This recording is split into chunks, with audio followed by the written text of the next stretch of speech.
Senior Associates, Public Market, Lunat Capitals. Mr. Mohammad Hafiz, Partner and Head of Capital Markets, Lunat Capital. Give a big round of applause to the gentleman.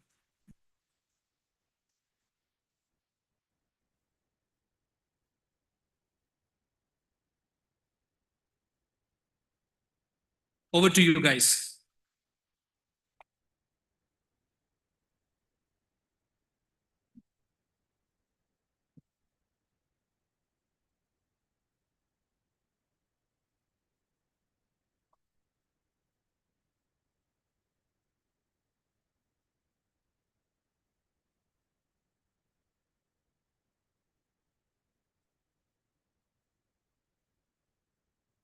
Good evening, everyone.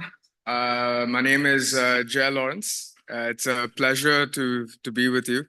It's the Institute of Chartered Accountants of India. I'm not a chartered accountant, but I'm Indian. So I'll be taking you through the first part, which is really what the difference is between an ETF and a mutual fund. So us in India are very familiar with mutual funds, which is essentially a way to invest in securities.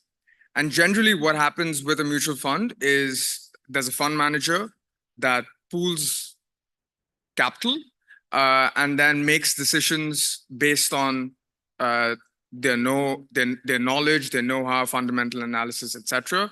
And then your money gets invested through that method. How an ETF is different is this is a single security, so it's a stock. In our case, it's traded on ADX and DFM, but globally they're traded on various indices.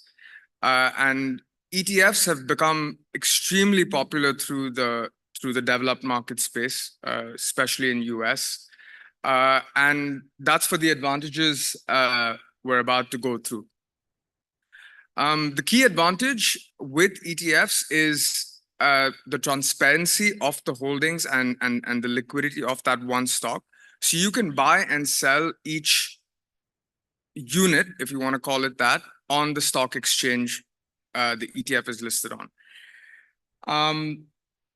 ETFs generally track an index and offers a diversified way of investing your money versus the mutual fund option, where the fund manager ends up making decisions on what investment they think is the best option. So if we just go through key differences, so on the first part, as you can see, generally ETFs are traded throughout the day, so you can buy and sell them through market hours. So again, we're listed on the ADX and the DFM.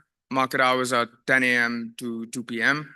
and you can 10 a.m. to 3 p.m. and you can trade this stock throughout those hours, versus a mutual fund generally goes through a subscription and redemption cycle, which tends to happen on a T+1, 0, 2 basis. You also have the publishing of a NAV. So generally, if any one of y'all are invested in mutual funds, you would know that you get a net asset value at the end of the day. An ETF is different in that the NAV is essentially live and is a function of all of the securities that are held within this fund. So every single, if we just look at it very simply, one ETF unit is, for simplicity's sake, worth 1 dirham.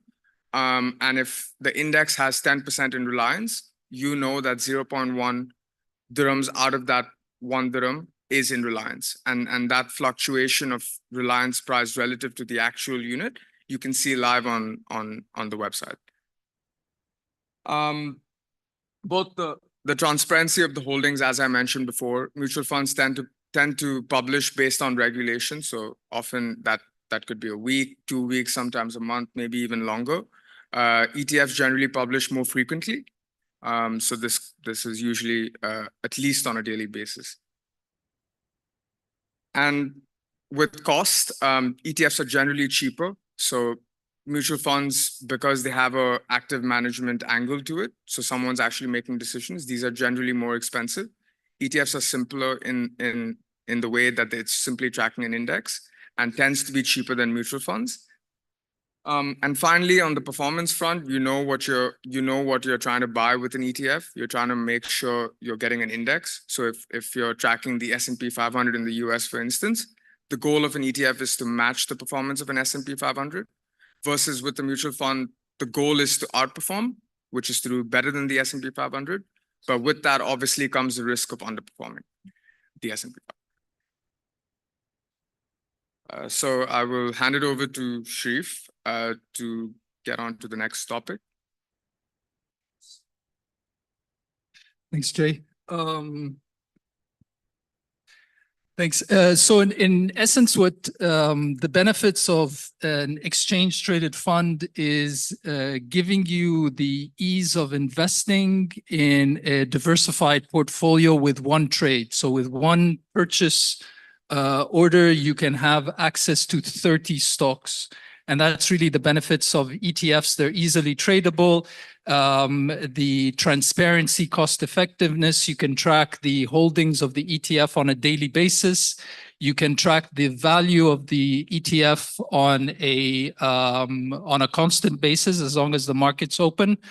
So it goes up and down, as opposed to a mutual fund that you invest in and then you sort of wait until the end of the day, or sometimes perhaps at the end of the week, where you see what the value of your investments is. So ETFs are a growing part of the financial markets. It's reached $14 trillion,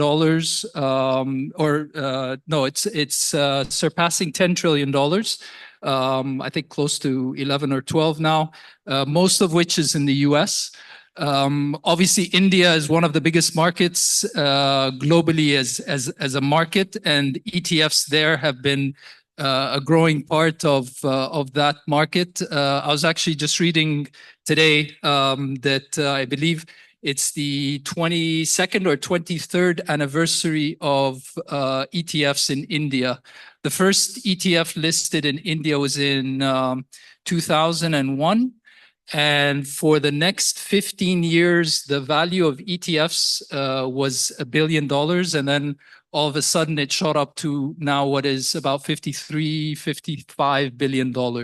So it's a growing part of any market, but takes some time to really catch up, to take off.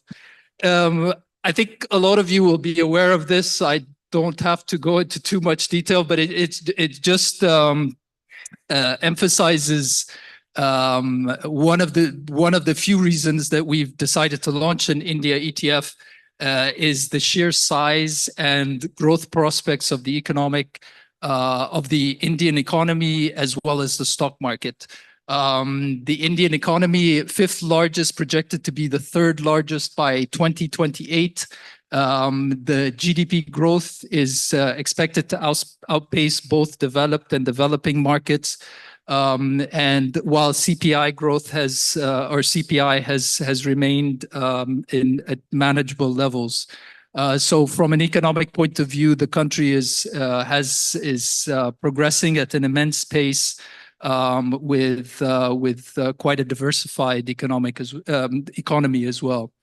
And in terms of stock market, it's now, as I said, it's the fifth largest stock market in the world, surpassing $4 trillion for the first time, and exceeds in terms of size the more developed markets like France and the UK.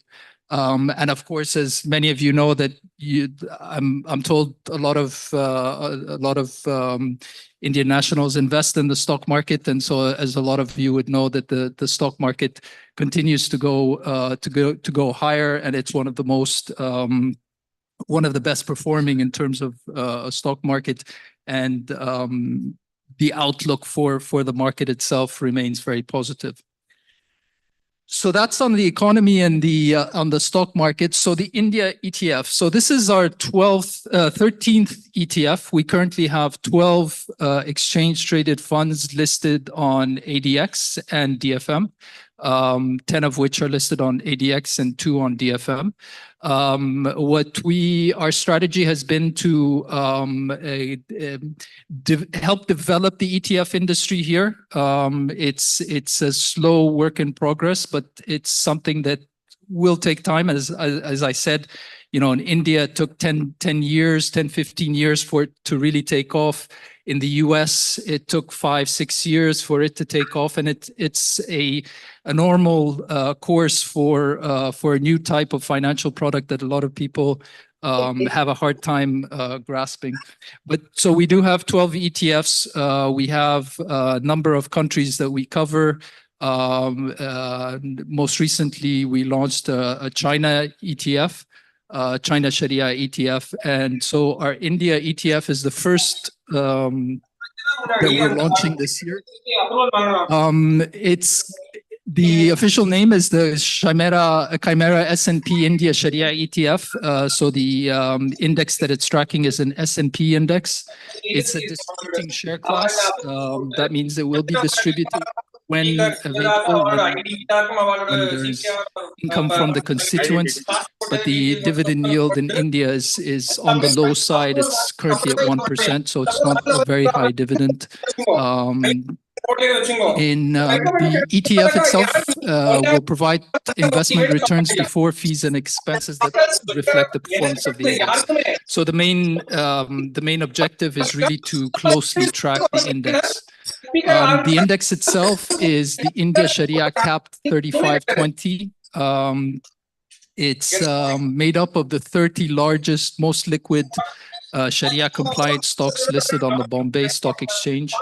And the index is rebalanced on a quarterly basis.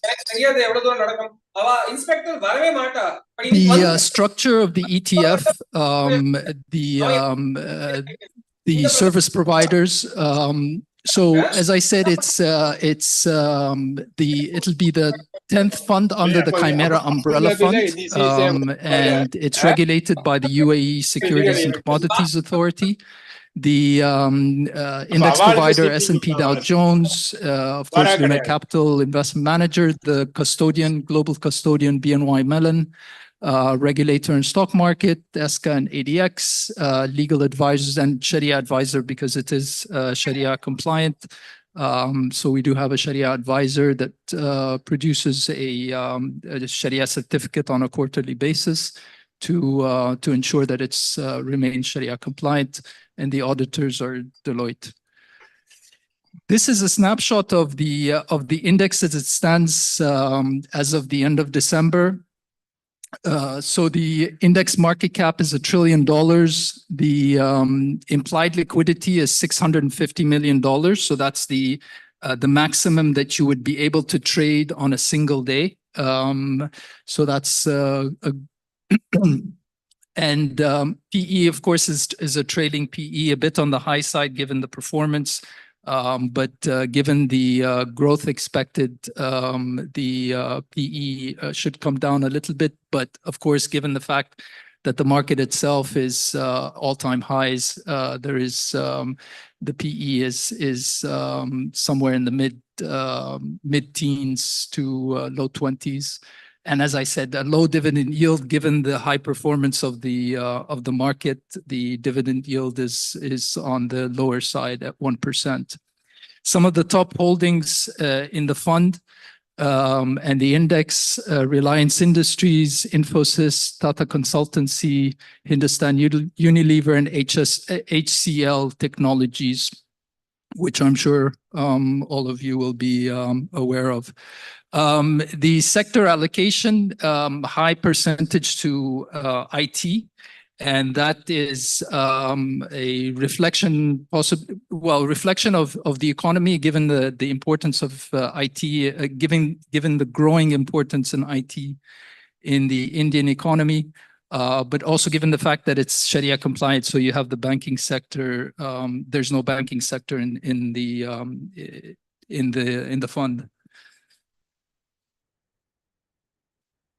And this is a detailed overview of the exact holdings as they would be at the end of December. So just to give you an idea about what kind of constituents are in the fund, and you would be, I'm sure, more familiar with a lot of these companies. So it gives you, again, as some of you maybe people that are more experienced with ETFs would know, but those that are not familiar maybe a little bit with ETFs, it is a passive ETF, so we don't pick stocks.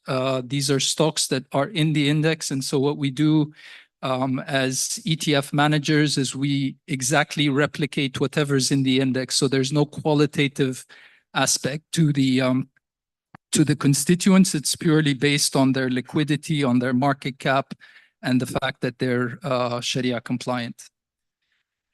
To take you through the initial offering period details about that, I'll hand over to Muhammad Hafiz.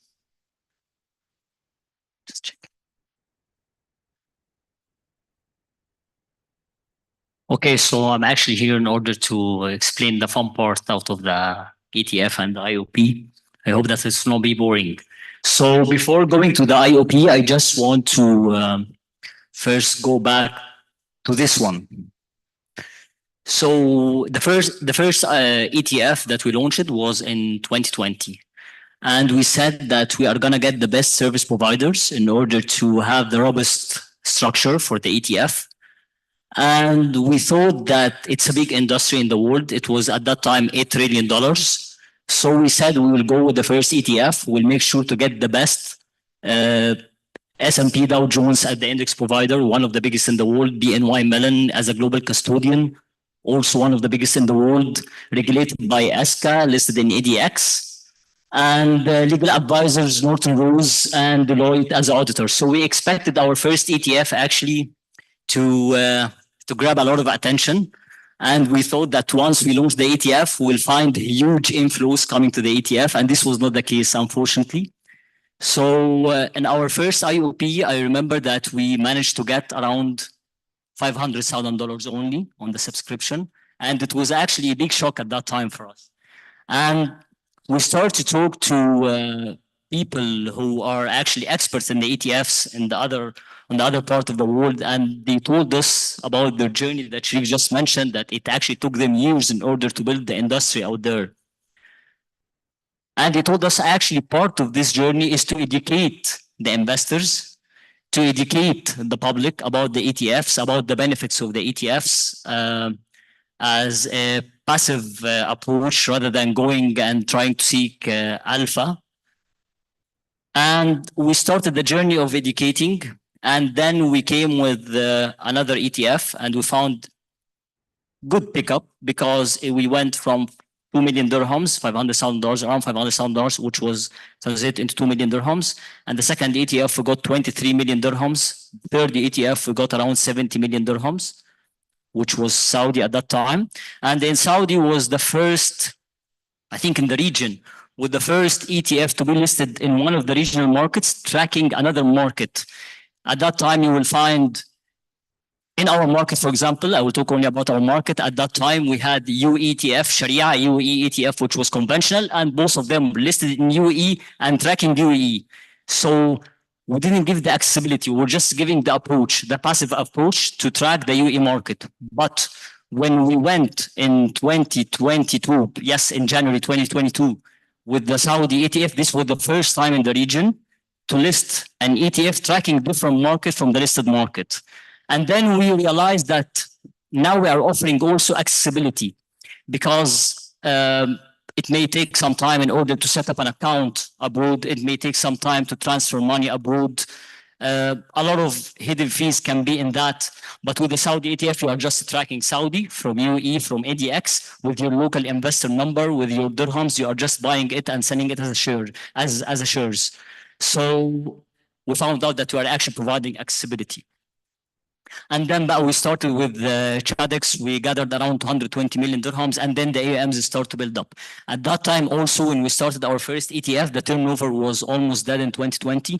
In 2021, it actually picked up to 200 million dirhams, all 2021. And then the year after, 2022, it was around 2 billion dirhams. And last year, 2023, we surpassed, I think, around 5.3 billion dirhams, which shows actually that the market is actually start to learn more about the ETFs. The new generation here also is The older one actually they are kind of still seeking alpha, or they are trying to buy the market. They are trying to time the market. They are trying to sometimes speculate the market, but actually the good thing that the younger generation is thinking kind of in a different way. They are actually thinking about, they are considering doing saving schemes. They are looking into the long-term investment. And actually this is kind of surprising for me, because when I was in their age, I was not thinking that way. I was also trying to make it very quickly, to get rich very quickly. And then I found out I'm not rich, so I couldn't make it. So the only way actually to do it, I start to realize that long-term, safer approach will actually make you maybe reach out there.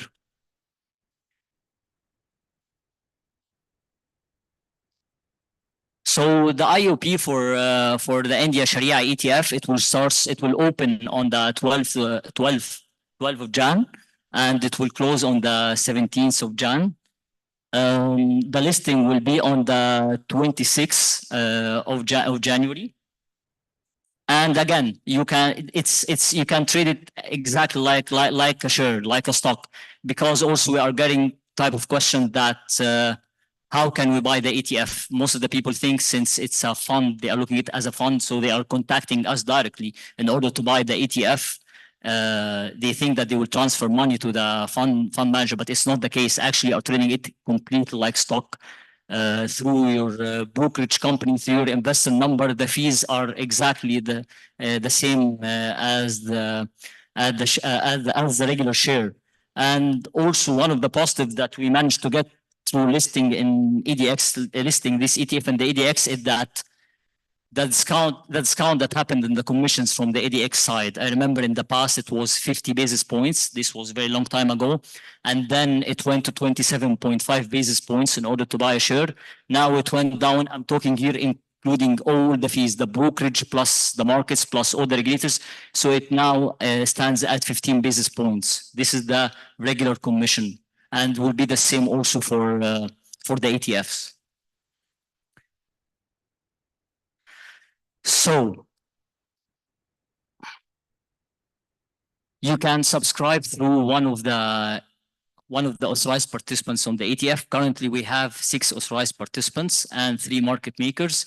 And definitely you can subscribe mainly through ADX IPO portal. This actually, all what you need is to have an investor number. I think, let me check if it's there. Yes. If you go to the Sahmi application, actually you can issue the investor number in like what, 2 minutes, Advat, Amit, right? In around 2 minutes, you can just issue an investor number. It's very easy. You can just go directly and you can just go to AIPO portal for ADX and subscribe for the ETF. Again, so the most important thing about the liquidity thing that we're discussing, because I know that, again, the main concern for any investor is, okay, it's easy to buy, but is it going to be easy to sell also? Everyone, before buying, he actually cares about, the investor usually cares about the exit. Can I exit at any time? How am I going to exit? It's going to be easy to exit. So actually, that's why and this is how the volumes picked up, and this is how our AMs actually built up, is that we started to focus on the ecosystem surrounding the ETF. So the ecosystem, mainly to make sure that the ETF is trading as much as we can in an efficient way. So that's how we managed to get more APs. We started with 3 APs, then the 4th AP, 5 APs, 6 APs. These 6 APs actually are the ones who are making sure that you can, if you want to go for big quantities, to buy big quantities, you will be able to buy big quantities without affecting the price of the ETF itself. And also, if you want to exit with big quantities, the APs also will be able to provide you the liquidity for that. Plus, also, we have 3 market makers. These 3 market makers are actually also bidding and offering around the INAV. The INAV, actually, you can see it on our website, but mainly you can get it from ADX website. It's live INAV. The INAV actually is refreshing every second, in order to make sure that you are buying to around the INAV, buying at a fair price. And the market makers actually are the ones who are going to assist in order to show you the bids and offers around this INAV for the small orders. But for the big orders, you can go through one of the APs. Also, another thing, and this is, by the way, is very normal in the ETF industry, is that you can contact the ETF provider, which is in this case is us, okay, telling me that you can contact the capital markets in any of the ETF. By the way, any of the ETF, I'm talking whether it's even Vanguard, BlackRock, any other ETF provider, you can go and contact the ETF provider if you cannot see big liquidity on the screen and asking them that you want to buy or sell. Because the capital market action team is the one also has access contacts to the APs and the market makers, and then they can assist in order to show you the liquidity on the screen. So again, the buy and sell, there are two markets for the ETF, something called the secondary market. Another thing is called the primary market. Usually investors do trade the ETF at the secondary market, buying, selling it like a share, normal settlement. You can, if you bought it today, you can sell it at the same time. It's normal share in terms of all of its characteristics. But there is also the primary market where the big volume, and this is where the APs actually manage to provide the liquidity. So when they are providing the liquidity, they are actually going to create and offer you the shares on the screen, or vice versa. If you want to sell, he will buy from you as an AP, and then he will go to the primary market. By primary market, I mean the main market where the underlying shares are there and are listed, and then they can go and redeem the shares. So actually, this gives you two liquidity venues because, again, most of the investors sometimes think that ETFs are not that liquid. No, actually ETFs and the liquidity of the ETFs is not the liquidity that you are only seeing on the screen, because there is primary market. The actual liquidity of the ETF is the liquidity of the underlying shares. Once these underlying shares are very liquid, this means that you can buy many shares without affecting the price, or selling many shares without affecting the price. So actually, these are the ones who are providing the liquidity and making sure that you have access to the liquidity of the relevant market where you are trading. And in this presentation, we are talking about India. So it's about the Indian market and the liquidity of the Indian market, or to be more precise, the liquidity of the biggest 30 companies in these ETFs. This is our 13th ETF. So we managed to, as I said, the first two ETFs were UAE Sharia, and then UAE conventional, and then we started with Saudi, Kuwait, two US ETFs. One is gross, one is value, and then we went with Turkey, and then Chadex 15, the one tracking ADX 15, the FADX 15 index, the biggest 15 companies, the most tradable and investable companies in ADX. And then we went to China, Hong Kong, and then Pakistan, and now we are coming with India, and that's why we are here, in order to let you know that we are having an Indian ETF that will be listed, inshallah, on the 26th of Jan. Thank you.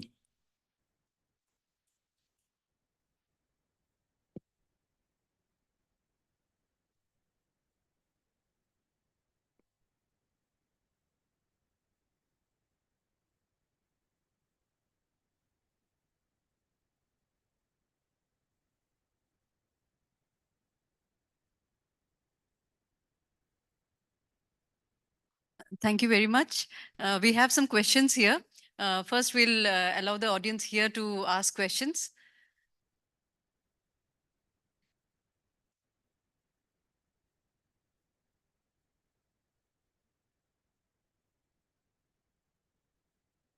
Good evening. Thanks for a wonderful presentation. As the name suggests, it's a Sharia compliant ETF. But in India, till now, I think there is no concept of the Sharia compliant companies, or because most of the companies, they will be having the interest cost as part of their profit and loss account. So how you will ensure that the companies where the investment is made is Sharia compliant? Yeah, first of all, to clarify, the S&P is the one that S&P Global, the one managing the index to which the ETF is tracking, is the one that takes care of the index. We just replicate whatever S&P provides based on their own internal process. No, there are. I mean, a lot of times it's for a company to be Sharia compliant. So there are ratios. So it's not necessarily that a company can't have debt. They can have debt. There are certain ratios which they have to maintain.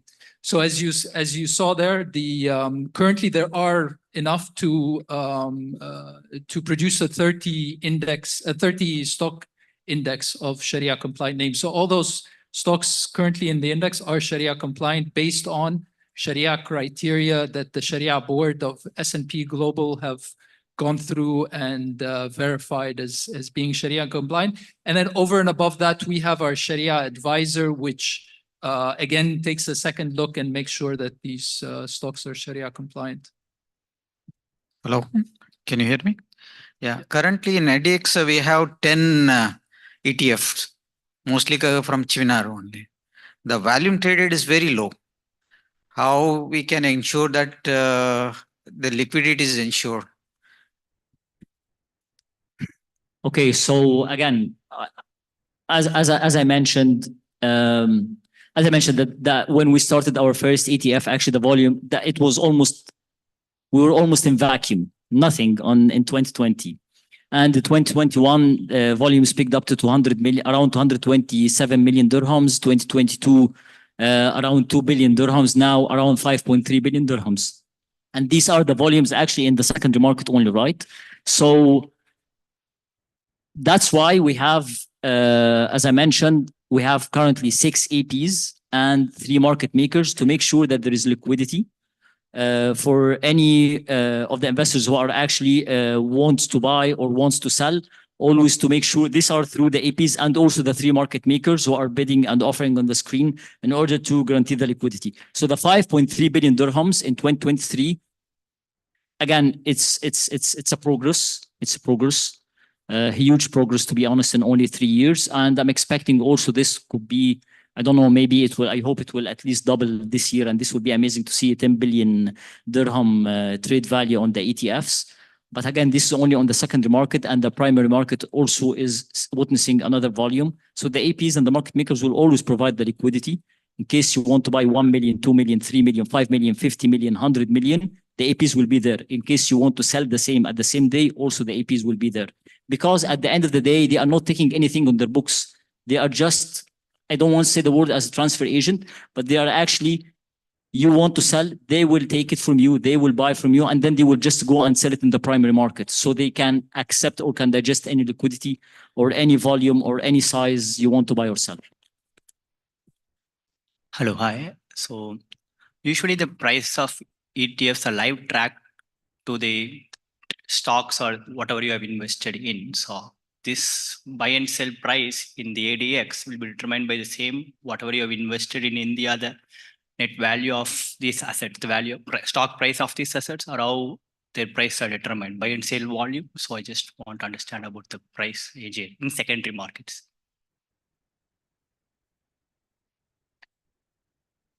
Okay, so yes, actually the ETF, the price of the ETF,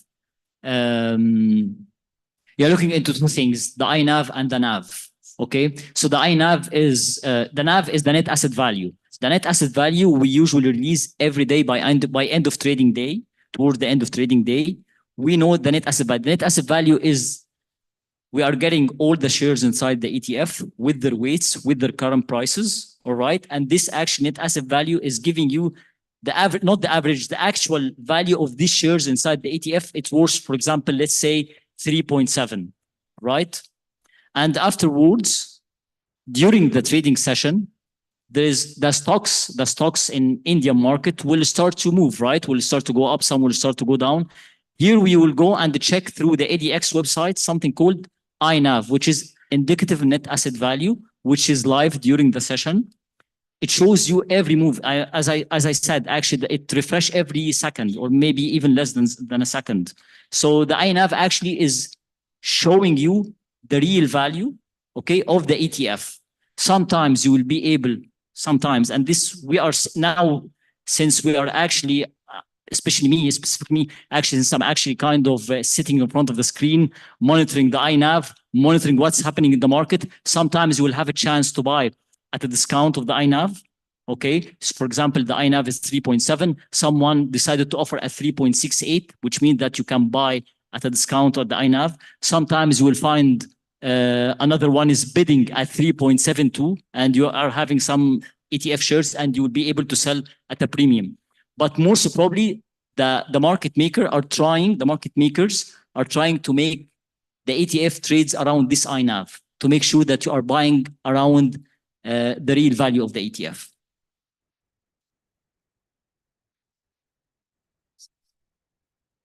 Yeah, just to further add to that. So also maybe to answer your question. So there is a link between ADX and the stock prices in Bombay. So depending on how the market is doing there, it'll be reflected, obviously with the exchange rate taken into consideration, will be reflected in the price up until I believe it's 2:30 p.m. UAE time that Bombay closes. So up until then, you'll have movement, and then the last half an hour, it'll sort of be it'll be flat. Yeah. Yes. So actually, we need to thank ADX because they got the vendor in order to enable the clients to see the INAV from the relevant market. So they have a feed through a vendor from Saudi market in order to show the investors the Saudi ETF and the INAV of Saudi ETF. Same thing with the other ETFs, China, Hong Kong, Turkey, Kuwait, all of these markets. Plus also they will provide the same for the India ETF in order to be able to serve the clients in a very transparent way. This is the main reason for showing the INAV for the investors.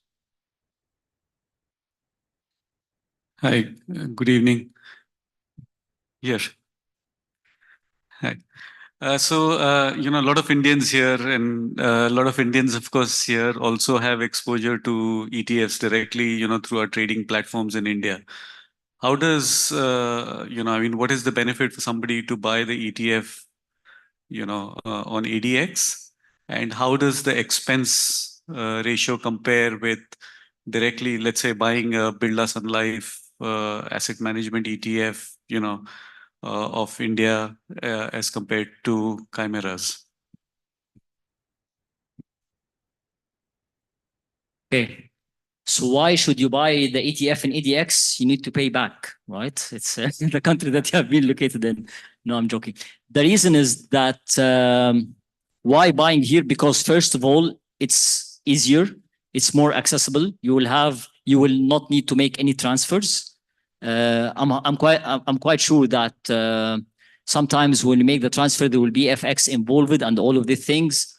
But here, actually, it will be live. It will be in dirhams. It will be under your local brokerage company. So this is one of the reasons that I can think of. Regarding the total expense ratio, I think that Sharif can better answer this part. So the total expense ratio in comparison to any ETF or fund that operates in the region is equitable.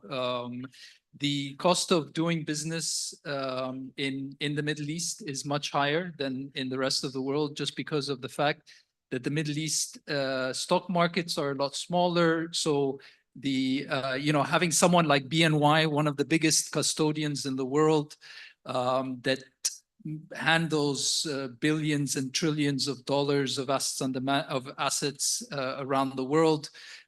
You know, when you come and tell them Middle East, where they'll have 100 million, 200 million, 500, a billion even.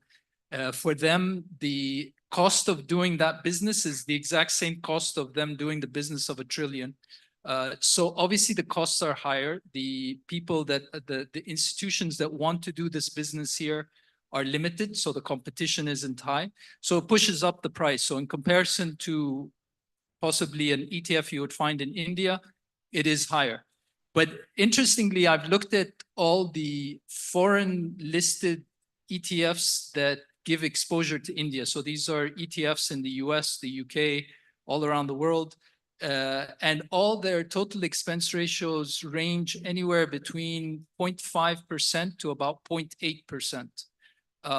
So in comparison, when you have an ETF listed in US and Europe, which is a more competitive market in terms of pricing versus a market here that is very high priced, the 1% actually is quite decent in that regard.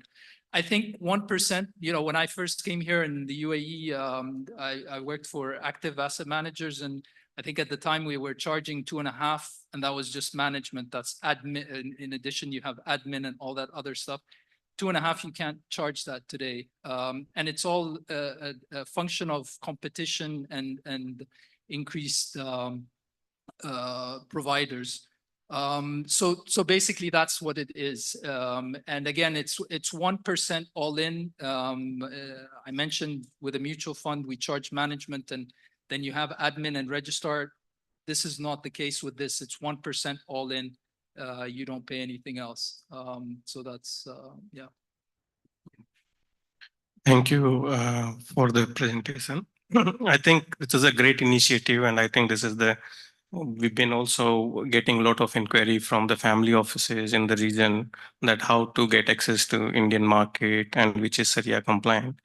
Now, my question is that, what you are trying to construct is an ETF, which not necessarily include all the shares which are there part of the index, and hence the risk of the tracking error, right? So you probably would not exactly deliver the, let's say, the nifty return because you don't have financials, for example, and you don't have many of the shares which are in the index in India, but they are not Sharia compliant.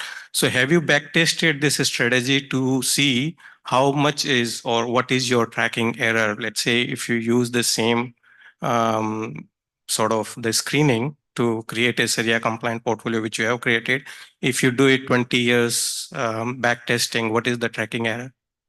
No, sorry, that's a good question because it allows me to clarify that the ETF is not designed to replicate any index other than the S&P India Sharia liquid 3520 capped index. So this is if you want to buy the Nifty 50 or the Nifty, any others of those sub indices, that's a different story. This ETF will not track the Nifty 50. This index will give you the return of these 30 stocks, Sharia compliant, which is the index that it's tracking. Now, the correlation may be similar, but the objective or our strategy is not to minimize tracking error between us and any other index except the index that we're tracking. And that's why we provide and clarify the constituents of those index, how those constituents are picked, the fact that it's rebalanced on a quarterly basis. So you may have companies that come in and out. We cap the index at 3520 in order to give diversification. So the top stock is capped at 35, the second at 20, in order to give so that you don't have one stock that's 50% of the index. So that's so that's just to clarify. This is not to track any other index except the index that we're talking about, or Sharif, emphasizing. if I may add. Yep. Hi everyone, good evening. This is Amit Sahi. I'm the product head at ADX. So just to answer your question, as Sharif is saying, this product is not going to be tracking the Nifty 50 or the Sensex 30 index, right? So they've got a customized index with the index partner, which is S&P, and they have created a basket which mirrors the Sharia compliant stocks. The tracking error will not be there because they're going to replicate the index as it is. So if you were to compare it with the Nifty 50 or BSE 500 or the Sensex 30, they will not be similar kind of returns, but it will be very highly correlated. So if you see the last 2 decades, and if they were to do a simulation study, probably it will be 99% and above in terms of correlation.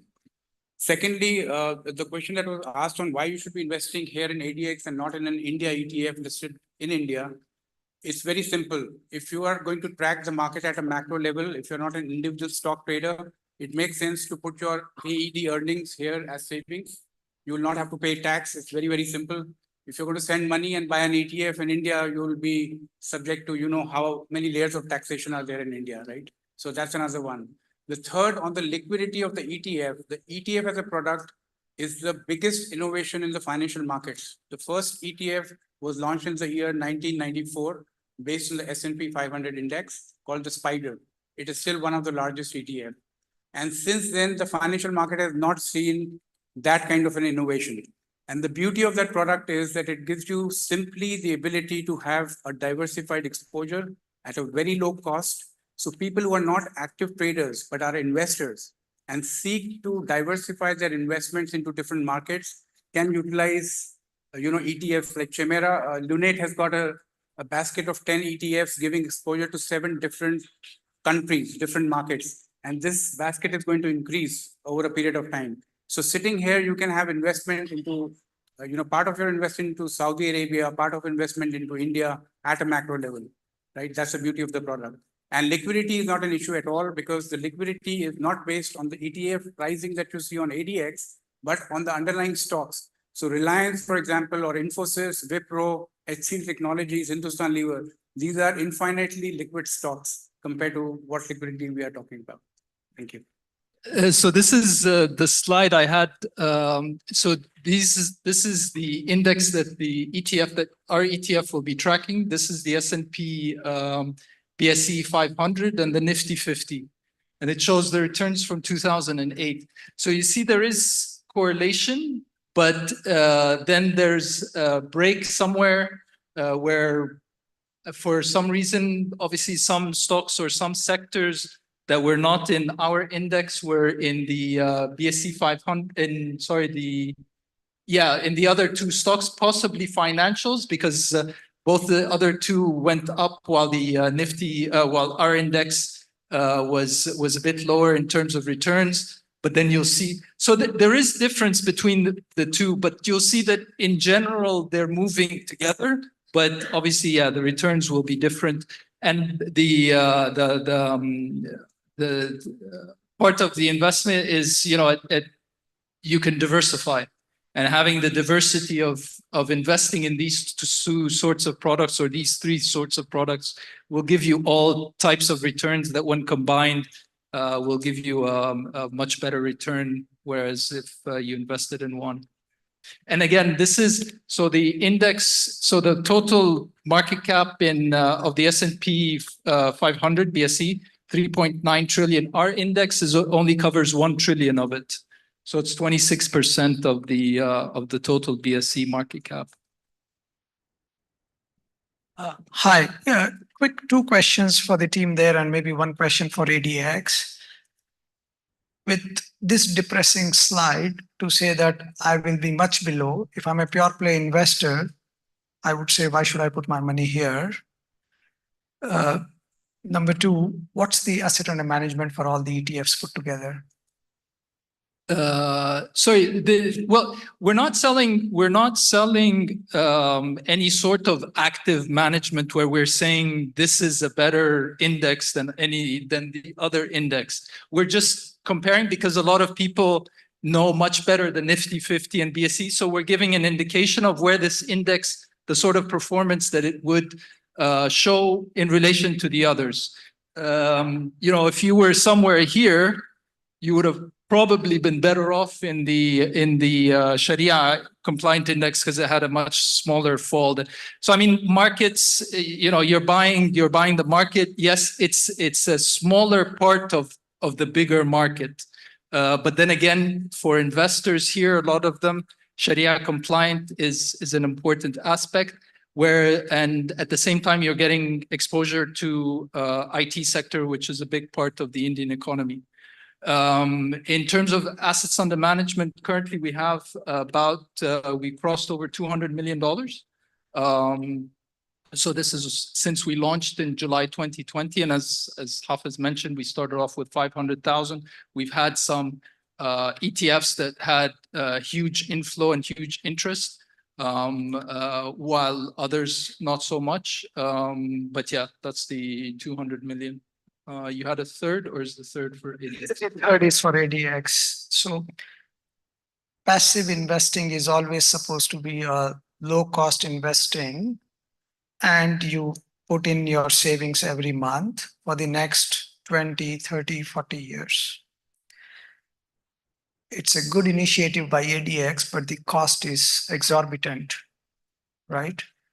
1% is way too much as management fee or all-in cost, and the 15 basis points every time you buy, right? Today, people have access to a lot of international platforms where you pay $1 to $4, even if you put $5,000 or $50,000. That's the low cost you're talking about. And when you think about total cost ratio, you're talking about anywhere between 6 bips to 15 bips max, right? So we're talking about 4 to 5x of cost, which will eat away the long-term wealth creation when you look at 30 years time horizon, not like a trader who will come buy today, sell in 10 days and make money. So there are two elements to this. One is there are two different costs here, right? When you talk about 1%, that's the expense ratio that Lunate is talking about. They are the asset management company and the creators of the ETF. 1%, as Sharif and Hafiz explained to you, in the area where you're sitting is pretty much competitive if you look at it from the emerging market perspective. If you compare it with the US market, right, you will not be able to compete because it goes on to economies of scale. So for example, the two largest ETF manufacturers in the world, BlackRock and Vanguard, they between themselves have got 2.5 trillion each in terms of equity ETFs, right? Amongst the 10 trillion plus total assets under management. So they can give you for 25 basis points. There's no ETF at 4 basis points, 6 basis points. That's probably misplaced. But the lowest ETFs, even on emerging markets, will be around 25 to 35 basis points. And that's an economy of scale which nobody can compete. Nobody can undercut and do the business, right? But if you compare it with the Indian ETFs, you'll find an SBI mutual fund or the Nifty Bs. Nifty Bs is the largest in India.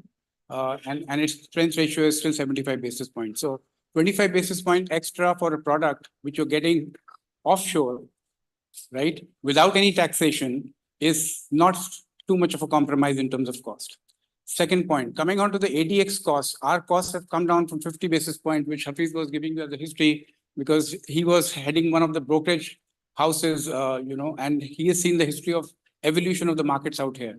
So from 50 basis points, we've come down to 15 basis points. And that is the commission that an investor has to go through, whether they're investing into an ADNOC drilling or an ADNOC gas or a FAB bank stock, or if they're going through a Chimera ETF. So I think it's not to defend that it's not low cost at all, but it's not unreasonably high for somebody who looks at the benefits of diversifying, sitting here and putting your savings into a different market with a portfolio that is passively managed and gives you certainty of a blue chip portfolio in front of you. One more thing regarding this 15 basis points for the brokers. So actually the the ADX and the regulators are taking like 2.5 basis points out of it. 12.5 basis points goes to the broker. So it depends on the relationship between you and your broker. Actually, currently, many of the brokers are offering discounts on their commission. So you can go maybe with them to 10 basis points, 7.5 basis points. So it depends on the relationship between you and the broker. Thank you for launching this kind of product where we get a tax advantage in investing. My question is whether do you hedge currency exchange rate or it is an unhedged investment? Means it is dirham denominated product. No, we don't hedge currency. And this reminds me with the Turkey ETF. When we launched the Turkey ETF, I was very hesitant to market for it because of the current situation out there. And now I regret that I didn't promote it because it did like 88% because of the currency devaluation out there. So, but no, we don't hedge currency. So technically, we are investing in a depreciating currency, and it will offset whatever the gain I am getting in the market. If actually, so it could. I don't know, because as I said, like in Turkey, what happened is when the devaluation happened, the market actually digested the devaluation because everyone was jumping into the stock market in order to hedge against the devaluation in Turkey. And that's actually made the market move by 88%. But again, if the currency, if there is a devaluation happened and the stocks was steady, which is, for example, yes, it will be, you will be, because actually, as I told you, I'm giving you an exposure to the Indian market as it is. I'm not trying to make any kind of a shortcut or anything to make you avoid the risk that you are willing to take. Once you decided to go for the Turkish market, this means that you are accepting the risk of this market. Same thing for the Indian market, same thing for the China market. So just to add to what Sharif is saying, if you were to invest in India, right, you're putting your money, which is earned in dirhams, back to the dollar, back into Indian rupees, right? And if you were investing in the India ETF and you were to bring back after 5 years that money here, you would be taking that currency risk anyways, right? So you're not hedging. The cost of hedging the Indian rupee is quite high compared to the stability of the Indian rupee. It goes to 6.5 to 7% to take a hedge cost. Typically, the mandate of ETF managers is not to hedge the currency until there is a disruptive situation like Turkey, where they have the discretion of taking that decision, because an Egyptian currency or a Turkish currency over a particular period of time can be severely volatile and can basically take away all the returns that you get from equity.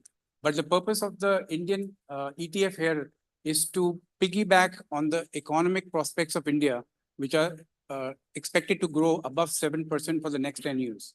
And I think that will be much, much higher than what you would be paying for the currency.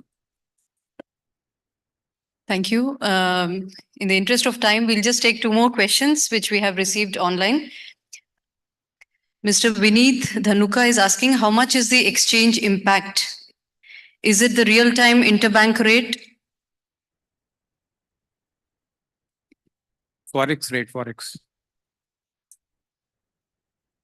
How much is the exchange rate impact? Is it real-time interbank rate? So if anybody wants to invest from Saudi or Bahrain or any other place, so what is the exchange rate which will be picked up for this investment? Okay, so again, you are buying in dirhams. The ETF itself is listed in ADX, and it's in the secondary market, it's like any other ADX stock, so you are buying in dirhams. So it depends on the FX that his bank will charge when he made the transfer from Saudi to UAE. It's nothing, it has nothing to do with the ETF itself, as if he's buying any other stock in UAE in dirhams. I'm not sure if I answered the question. Yeah, I hope it's clear to the person who has asked, Mr. Vineet. And there's one more question.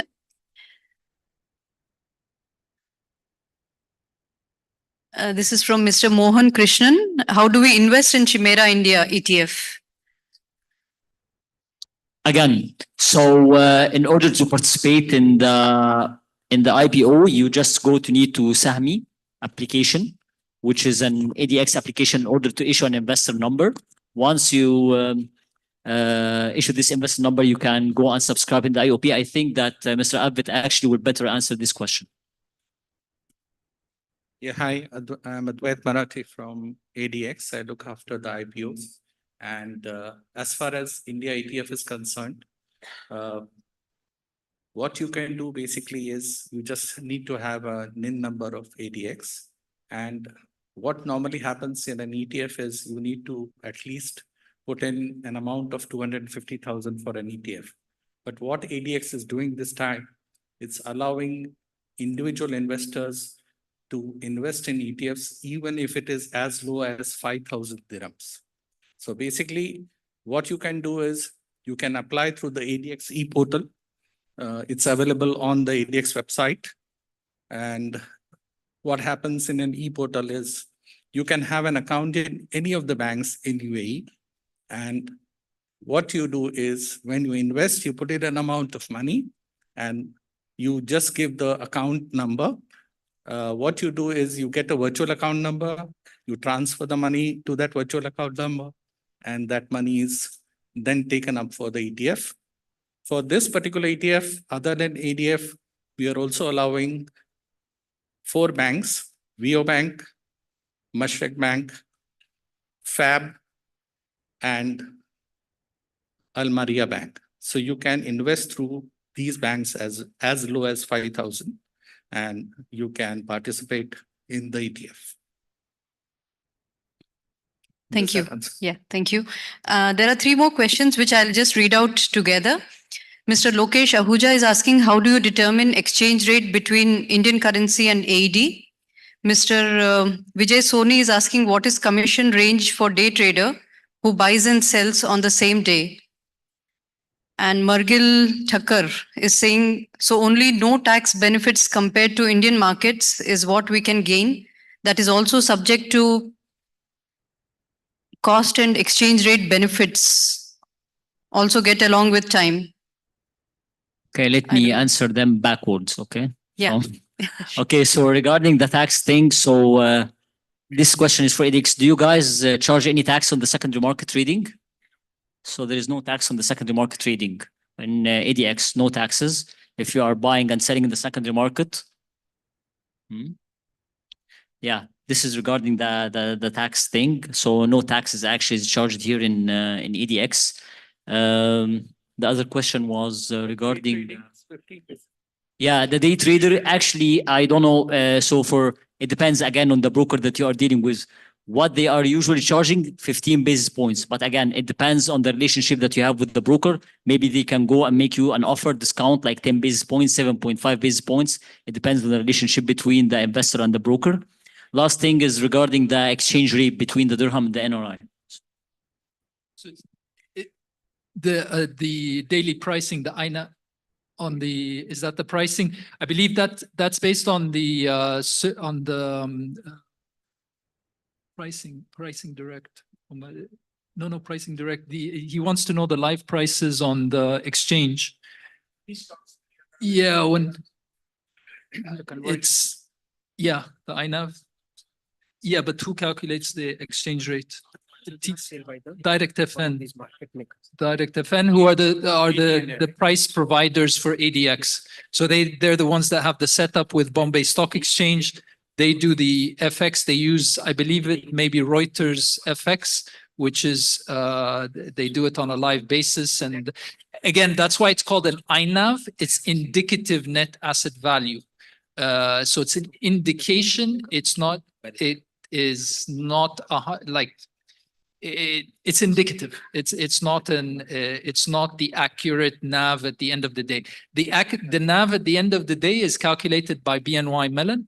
And BNY Mellon uses a cutoff time for the exchange rate, which they take from Reuters, and they use that exchange rate to calculate the official NAV close of the day.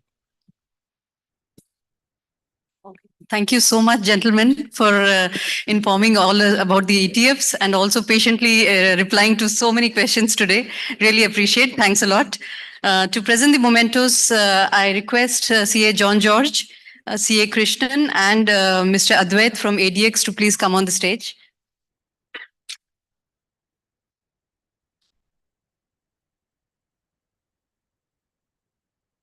Thank you, Mr. Sharif. Thank you, Jay. And thank you, Mr. Mohammed.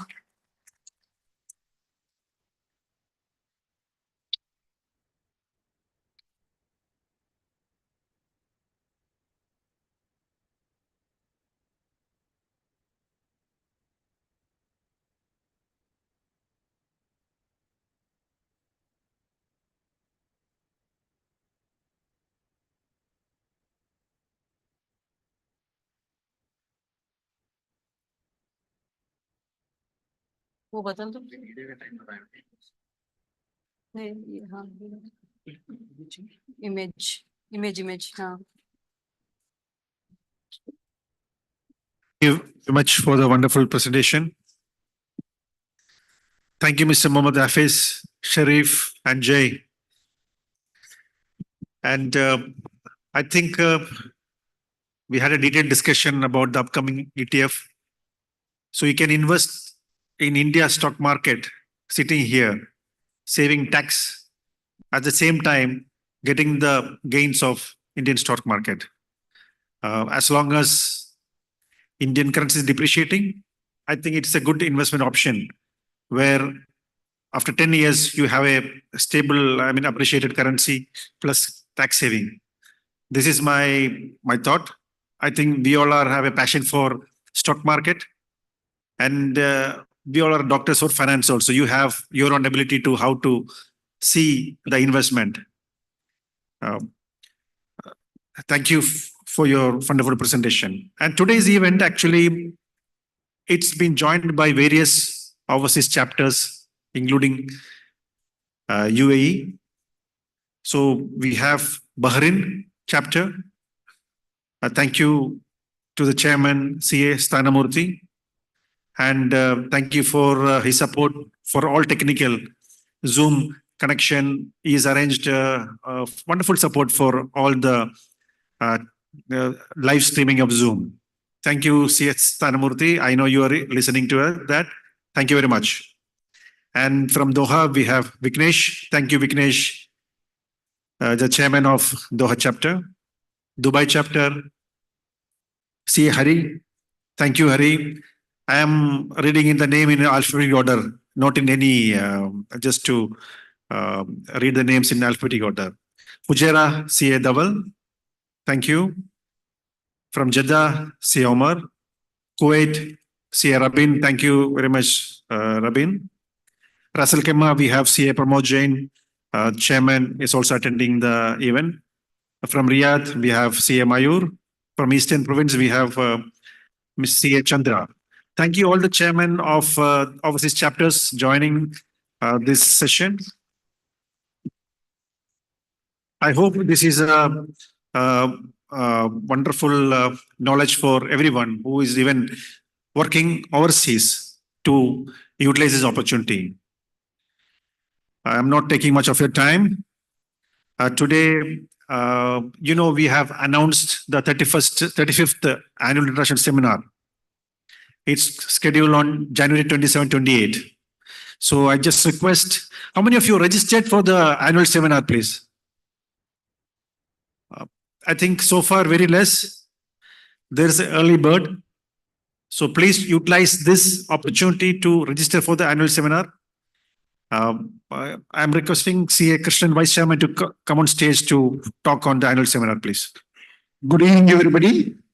Okay, as we mentioned, today we are going to, the last event also we have mentioned about our annual seminar. Today we are going to see the list of speakers whom we have finalized it, and many more speakers are going to come. And as John mentioned, tomorrow is the last day to get the early bird discount. So it's only 350 dirhams which we are charging for the annual seminar, which consists of 2 days, including the musical concert ticket. Tomorrow, till tomorrow, the price will be only 300 for the gold pass. So please register, and we've received overwhelming response, but unfortunately, many of the members over here are not registered. So we request all the members over here to register for the annual seminar and also pass on the message to your friends so that they can also participate. May I request the team to play a quick teaser on the annual seminar. You can see the list of speakers.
मुलाकात नशीली नशे किए बरसात नशीली तू भी आकर ले नशा मेरी जान मेरी जान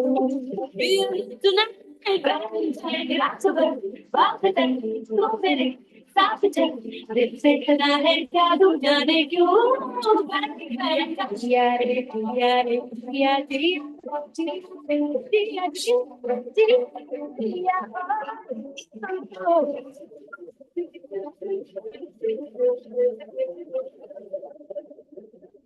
Do you like all the speakers? All the speakers and the musicians. Anyhow, we have only finalized 15 speakers, many more to come. So we take this opportunity to thank all the people who have supported us to get the speakers for the event and also the musician. And all the chapter committee members are working day and night to make the event success. So we request each one of you to support and register for the chapter and tell your friends, because you are the brand ambassadors and we want this event to be a great success. And we have the capacity of 800. So far, close to 250 have been registered. Still 550 more you can register. So please register it by tomorrow so that you will get an opportunity of getting 50 dirhams discount. Thank you. Thank you, C. Krishnan. We also have Jim from Muscat chapter, and they are going to have their annual seminar next week. So we have a video to play for you. Can you play the video, next video, please?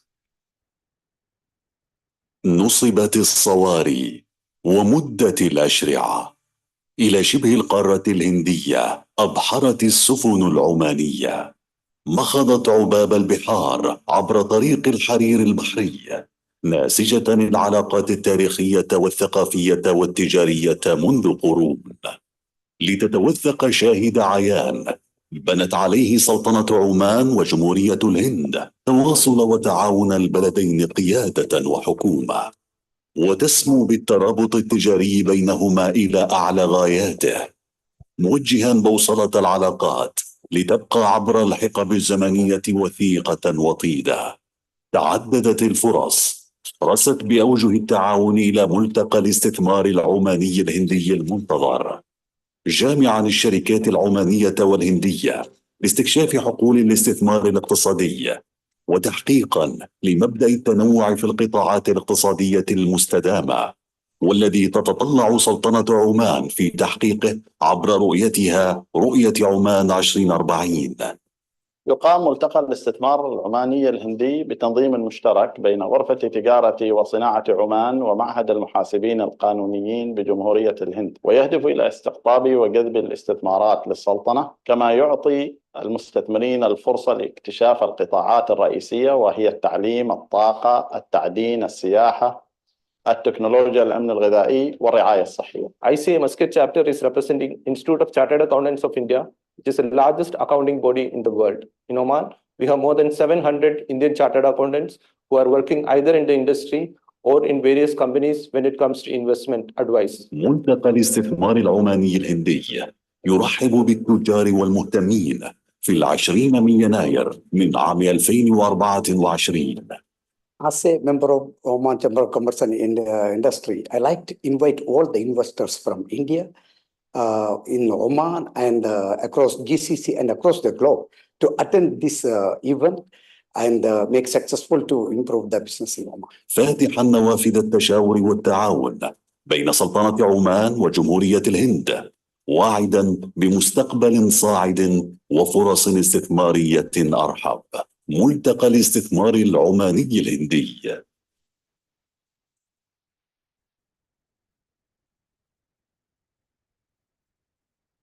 Thank you very much. We also circulated Ahlan Modi event on 13th of February. Please register before the registration get closed. Thank you very much. Invite CA Suma to take it over.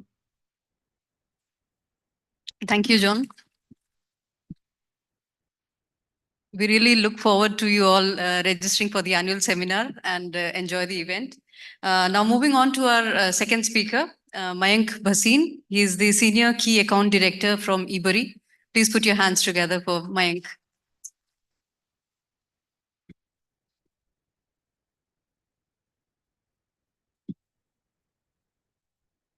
Good evening, everybody, and wishing you all a very happy new year. And yeah, that was me in the picture. I mean, the picture looks different because that was the only nice picture that I have. Mine that I gave it to them. Now, so I'm going to talk about global cash management and foreign exchange. I currently am working with EBRI. EBRI is an expert of an organization in providing global cash management and foreign exchange services to corporates across the globe. I thank ICI for giving me an opportunity to be here and present in front of you guys. You are an expert in this field. You do it day in and day out. But with our innovation, with our expertise, we can add value a bit to help in providing effective cash management than just a cash management for corporates. Yeah. So what is cash management? The most basic, the basic of cash management is monitoring and maintaining of cash flows to ensure that a business has enough funds to function and to fulfill its obligations. That's the most basic definition of cash management.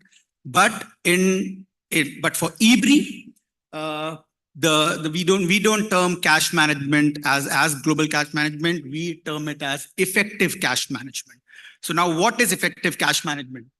For us, all the above parameters remain the same, but we can help corporates do cash management without any leakages and with speed. Now, what are the leakages in terms of cash management? The leakages could be in terms of, bank charges. You make a payment of, let's say, $100, but the beneficiary receives $80. So there's a leakage of $20 there. The foreign exchange conversion, your bank, your financial institution can charge you more spread on the conversion. That is a leakage. The foreign currency movement, let's say you budgeted, you're receiving euros and you budgeted euro to dirham at 4, but by the time you receive funds, there's a 0.5% movement against you. So that's a leakage. So how we plug, at EBRI, we help you plug those leakages. As far as speed is concerned, sometimes the amount gets held with a bank. You don't know where the funds are. You ask your bank to send a tracer to find out where the funds are. And it might take time. It takes time for the correspondent bank to revert back to you. So that's a leakage of time there. Now I'll skip this slide on the there's less time that we have, so I'll just skip this slide. Now I'll give you detail about what EBRI is. So EBRI is a financial institution which has been in existence for over 14 years. We started in 2009 in London. We are regulated by FCA in London, and we are present in close to 30 countries. And wherever we are present, we are regulated by the local regulator. In UAE, we are regulated by DFSA. We are 67% owned by Banco Santander, which is among the top 10 financial institutions globally, which adds credibility to our name. We have close to 100,000 customers. This is the old slide. We have over 100,000 customers globally. We are growing. We are the fastest fintech company globally. We route close to $50 billion through our platform every year. We are one of the top-ranked Bloomberg forecaster for various currencies. We have presence in 30 countries, which includes entire Europe, Canada, Australia, Hong Kong, Singapore, Brazil, UAE, and we recently acquired a company in South Africa, so we have presence in South Africa now as well. Now, how EBRI provides value-added services which can help corporates plug the leakages that I spoke about earlier. Reduction in FX cost. We deal with over 140 currencies, which is by far the largest by one single financial institutions globally.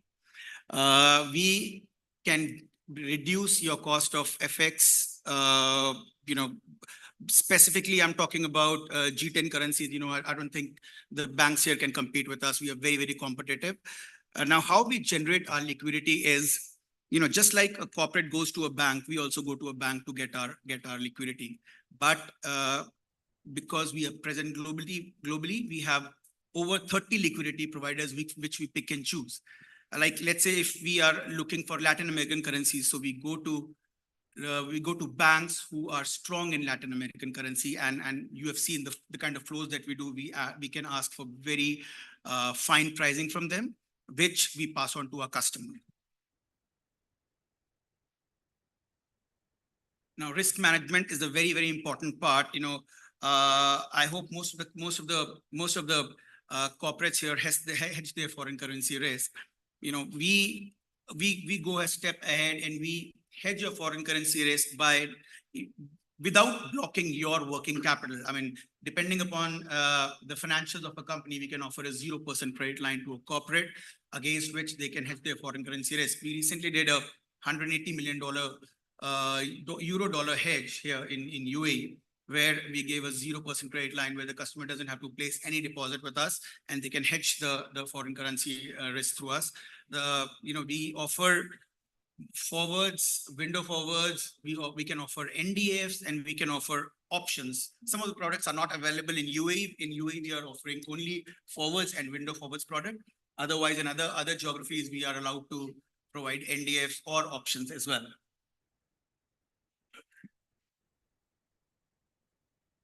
Now, one of the most interesting product that we have is our collection product. We can offer a company named accounts in their own name in almost 40 currencies in various global geographies. I will, on just a click of a button, I will go in detail on this specific product, in the case study later on. As I said, EBRI is one of the top rated Bloomberg forecaster. Any corporate which comes to us, whether it's a client or not, or a prospective client, they could come to us and they ask us to provide them forecast or research on a particular currency pair.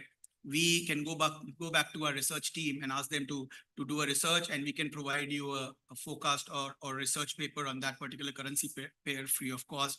And then we have a dealing team who can structure the entire transaction for you as per your requirement. Now, coming to the case studies, I would like to ask my colleague Naveen to ask me questions which he normally encounters in his day-to-day interaction with clients or prospective clients. Can you have mic, please?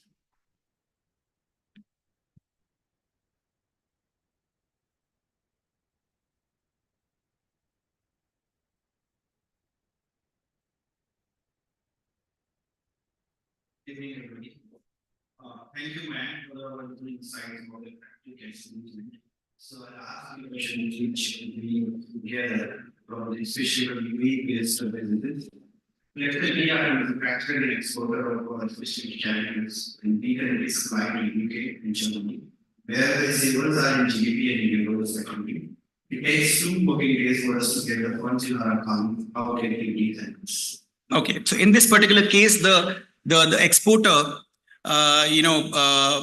exports to UK and Germany and receives funds in euro and GBP, and it takes them 2 days to get the funds in their account. Now, how we can help here?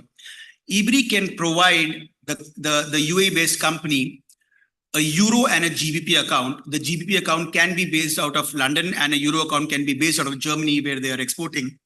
They can receive their funds in those accounts from the third party. It takes just not more than, the transfer would be immediate from the remitter to the beneficiary, because it's a local transfer. Once you receive the funds in your account, you can convert it into AED as required, which will happen instantly at a click of a button on our platform. Your euro and GBP account will be debited, your AED account will be credited, and then you can make a payment out to either your bank or to your supplier globally, anywhere you want, as EBRI is part of SWIFT and SEPA network. And once you make a payment, you will immediately get a payment advice and a SWIFT copy on your email ID. Thank you. Really helps. My other question is, we have just received an order to supply our products to Japan, but the buyer is insisting to make payment only in JPY. We need to provide them with JPY account details right away in order to receive advance payment from them. How can you help us? Okay. So, once you register with eBree, and if you need a specific currency account, on a click of a button, you can get a new account. I mean, if you want a JPY account, you can just go on the platform, you can request for a JPY account, and within 30 minutes, your JPY account in your own company's name is ready, which is based out of Tokyo, and you can receive your JPY in that account. What are underlying banks where we account again? So these banks are normally the top tier banks. These banks could be Citibank, JP Morgan, Barclays, or Santander. It means the businesses in UAE can have directly bank accounts to Citibank and JP Morgan. That's right. That's right. That's right. And one more question, one more point here is you don't have to deal with those banks. You have to deal with eBree for all your transactions. Thank you. So the third question is specifically the companies who are exporting to African markets. And so we are reducing our export to Nigeria and Kenya. In spite of being a huge market for us, we are not able to take funds out into the central bank or providing liquidity. So like you are aware in Nigeria, in the short of the dollars, we are not able to take our funds from Nigeria, similar situation in Kenya, and how we can engage in this. Yeah. So I would say eBree is the only legal way of taking your money out of Nigeria and Kenya. I mean, we have tie-ups with liquidity providers there. We might not be the cheapest, but yeah, we are the most liquid. We have liquidity up to $5 million a day for our clients globally. A lot of clients from Europe and UAE use us on regular basis, and we basically we are not the only. I mean, we are the only legal way of taking money out of these two geographies, I would say. So my fourth question is also in interest of many members here, currencies. So whenever we issue an invoice or a buyout with any currencies, as they have 3 months to pay, our margins are very thin. We can't afford any adversity in currencies. How we can help us in this mitigation?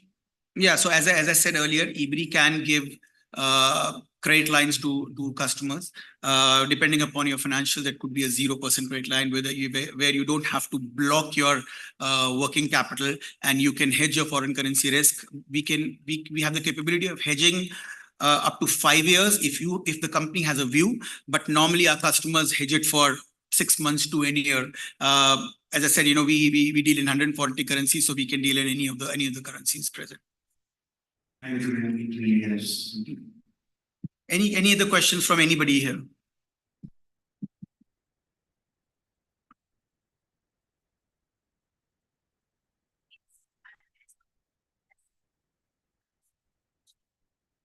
Absolutely. I mean, as I said, we recently did a $180 million hedge for a company here in UAE. I mean, and they deal with all the top banks here. So I mean, if we were not competitive, we would not be able to get that deal through. So we are very competitive. We can also give the forward point back that most of the banks doesn't even tell you about. Any more questions?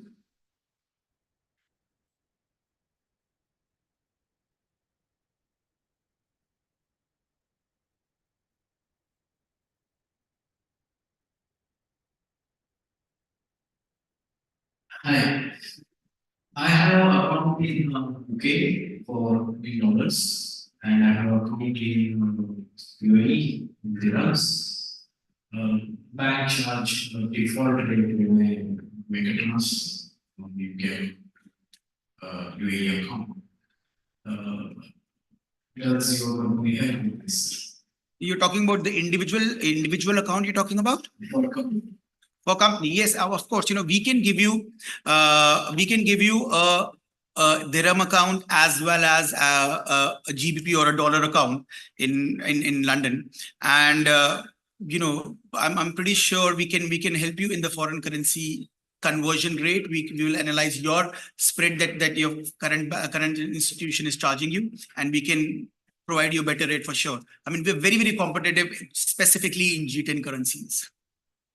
And one more thing to add is we don't charge anything apart from the spread on the conversion. You know, we don't charge any maintenance fee. We don't charge anything, even if you make a payment, a SWIFT payment, receive. I mean, nothing at all. It's just we earn only on the foreign currency conversion spread. I mean, what role do you play? Do you play a local? I mean, you can say, look, we are a financial institution. You say that we acting as a broker because we are, you know, we are going to 30 different liquidity providers, getting the best rates available for our customers. We keep a spread in between, so you can call us a broker. You know, but I mean, technically we are a fintech. Yeah. But how can we? So, I have to see the questions. No, you have to. So you have to make a transfer to your account with us, and it's a same account transfer because you're making a payment from your company's bank account to your company's bank account with us. So none of the financial institutions will raise a question. So you have to make a transfer to your account with us, and then you make a transfer either to your account with any other bank globally in your name, or any other supplier, or your AED account with us. Thank you.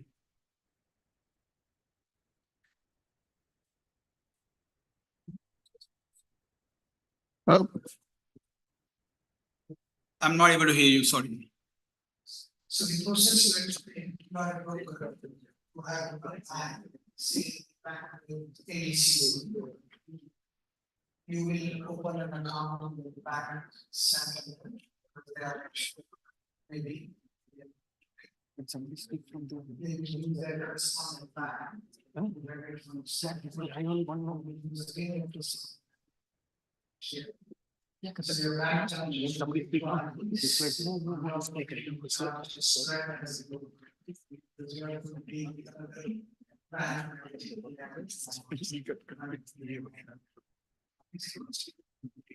So look, first of all, we don't charge anything. You know, if you make a payment through us, all the charges are borne by eBri. So when you make a payment through us, there are no charges whatsoever. Or eBri bears all the charges. On the question of, you know, they making a remittance to us, it's a local transfer that they're making. You know, they'll be making a payment of dirham from ADCB to dirham account with their dirham account with eBri. So for local transfer, there are no charges. So there are no charges there. There are no charges when eBri is making a payment as well. So there are no charges there. Yeah, on the FX spread, I mean, we are competitive than the banks. You know, I mean, I'm not talking about dirham dollar because that's a pegged currency. I'm talking about other currencies. I mean, I'm talking about dirham euro or dirham GBP or euro dollar GBP. I'm talking about those currencies. I mean, we are much more competitive. I mean, I would not like to name some large corporates here in UAE, but there are some very, very large names that deal with us. And when we do a past you know, rate comparison of what they were getting from their existing banks, I mean, they were charged pretty heavily, and we helped them reduce their cost on the foreign exchange considerably. There is a question from online from Mr.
If your name, if you're not inside and your name is listed here, then you will not get the price. Before that, I just want to give opportunity to the chapter analysis to talk 2 minutes. So let me invite CS Tanmurthy from Bahrain to say a few words.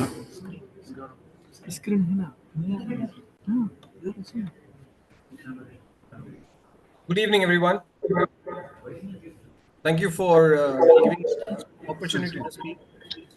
At the very outset, let me place on record my best wishes to the Abu Dhabi chapter for the session that they have uh, conducted today, and having us, the other chapters, participate in it, given the importance of the subject, which is investments, especially into alternative solutions, which is the ETFs, and also talk about moving money, basically, given there are restrictions in certain parts of the world, the ability to move money using another alternative mechanism, not cryptocurrency also, is a good alternative. So thank you for giving us this opportunity to participate and share this with our members while the session is on. So thank you guys. Thanks, John. And as mentioned before by him, we're more than happy to share our resources in terms of our technological advantage or knowledge that we have, and share it with all the other members as well, both inside of Abu Dhabi and outside. Thank you, sir. Vignesh from Qatar, Global Chapter, 2 minutes, please.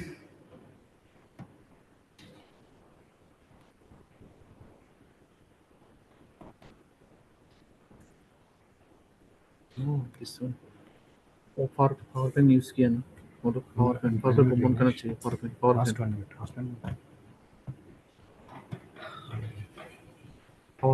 Sorry, I was not able to unmute myself. Firstly, let me take this opportunity to thank and congratulate Abu Dhabi chapter for organizing this GCC-wide event. It is definitely a great initiative, shows the collaboration with which each of our chapters in the GCC have worked with over the last year. It is something that we should continue. We are happy to collaborate further on and share resources amongst our members across the region. And I think this is something that we'd like to continue. So I look forward to more such events, and thank you for giving us this opportunity to join as a joint event and also share the resources with our members as well who could join in today. Thank you once again. Thank you. It's a Vignesh. We have Sia Rabi from Kuwait.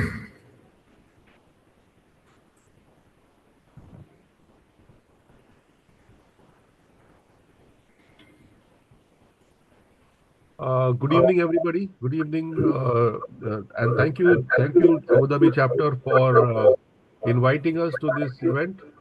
I would like to quote from the Rig Veda: "Let noble thoughts come from all directions." I think this summed up the essence of what we are trying to do today. It doesn't matter from where knowledge comes, and we've actually displayed this by organizing this event, and we are happy to be collaborators to events like this in the future. Actually, this started during COVID and kind of died down now because it was becoming too repetitive and people were getting fed up of the online model. I hope this is a good start, a restart again, and we'll do it in a more matured way. So thank you very much once again. It was a very enriching session. Like Stanu said, we learned a lot of new things today, which was relatively new for all of us. And looking forward to being in Abu Dhabi soon for the annual conference. All the best, Team Abu Dhabi, and we wish you all the best once again. Thank you so much. Thank you, Sia Rabi, and given the time limitation, I will send out the question for all of us.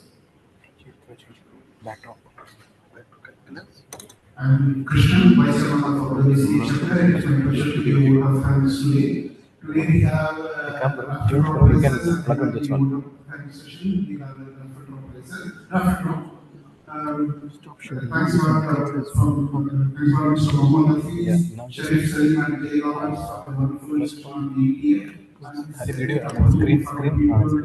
We have more of the ETF and this opportunity for us to invest in the benefit of India, which is going to be global. So we are all interested in Indian share market. Now there is no opportunity for us to invest on Indian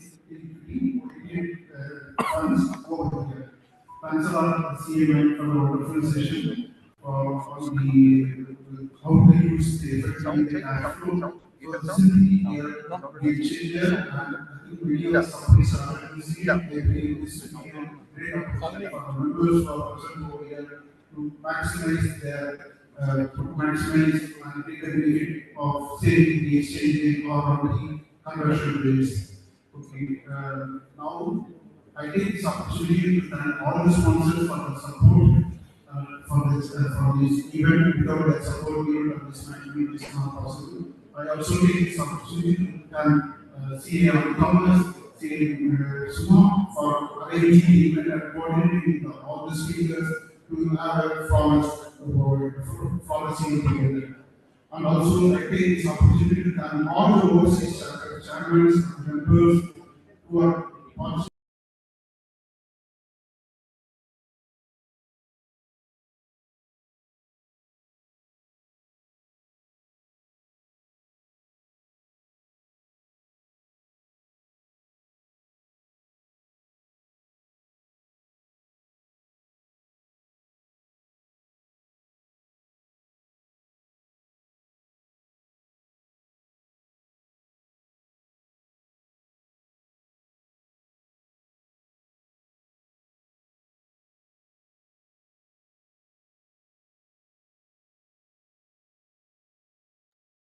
I guess there seems to be some technical glitch at the Abu Dhabi chapter. So while we wait for them to re-log in, I thank you all the participants in the meeting for being online and having come to this pan GCC wide session. Thank you all. I am the chairperson of the Bahrain chapter of ICAI. We're just trying to get connected with the Abu Dhabi chapter, but while we do that, we've got chairperson from the Qatar chapter, which is Vignesh Kalyanaraman. We have his team members also, and we have CA Rabin Gonzalez from the Kuwait chapter as well. So while we wait for the Abu Dhabi chapter to log in and connect us, let's just wait for them. Vignesh, Rabin, please go ahead, and if you wish to share something, the stage is all yours. Unmute myself. I unmuted you, so you are now audible. Vignesh, we can hear you. Go ahead, say something. Hold on. Wait. 1 second, buddy. Try doing it now by yourself.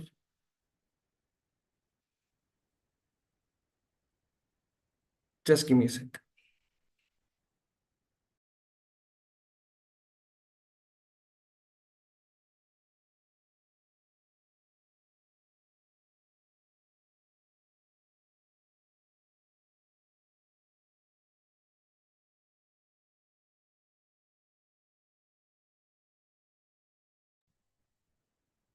Yep, I think it's unmuted now.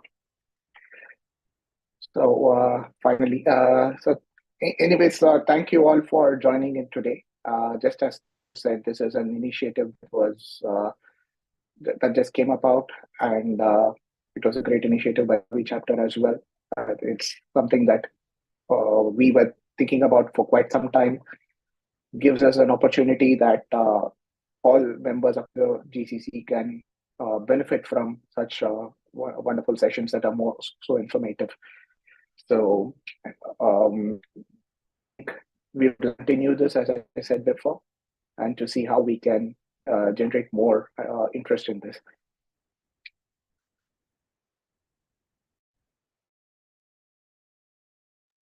Thank you, Vignesh.